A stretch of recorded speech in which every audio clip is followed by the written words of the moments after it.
Mainiton ang paghangop sa mga Sugbuanon sa pag-abot ni Cebu Archbishop Designate Alberto Abit-Uy kagahapon.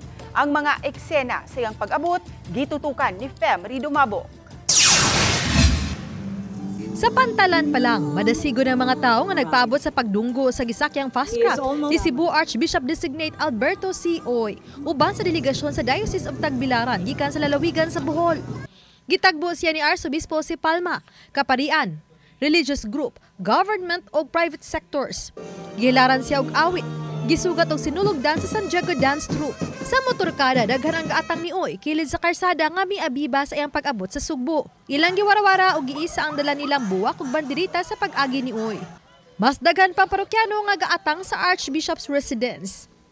Ugma sa buntag, opisyal nga i-instalar si Bishop Uy isip Arsobispo sa Sugbo. Samtang alas 11 kagahapon sa buntag, gisaulog ni Arsobispo si Palma ang Thanksgiving Mass isip Arsobispo sa Sugbo. Mao na usab kini ang katapusang adlaw nga milingkod siya sa katedral kun lingkuranan nga ang obispo lamang ang bugtong makalingkod panahon sa mga santos nga misa sa katedral.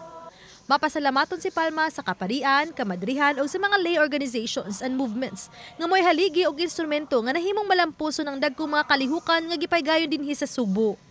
Sugod Setyembre 30, tago na siya og Archbishop Emeritus.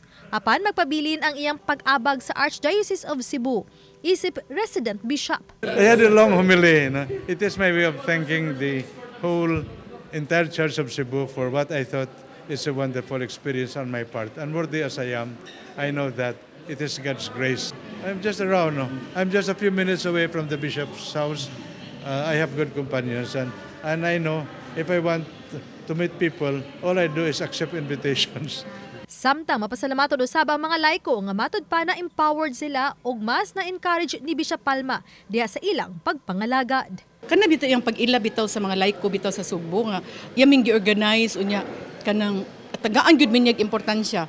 That's why makita tingi nato karon nga daghan kaayong mga laiko nga liglihok, daghang mga organizations nalipay kay silang gi-recognize ba. Oban ni Cleofer Lumayag, Fem Ridumabo. Balitang Bisdak.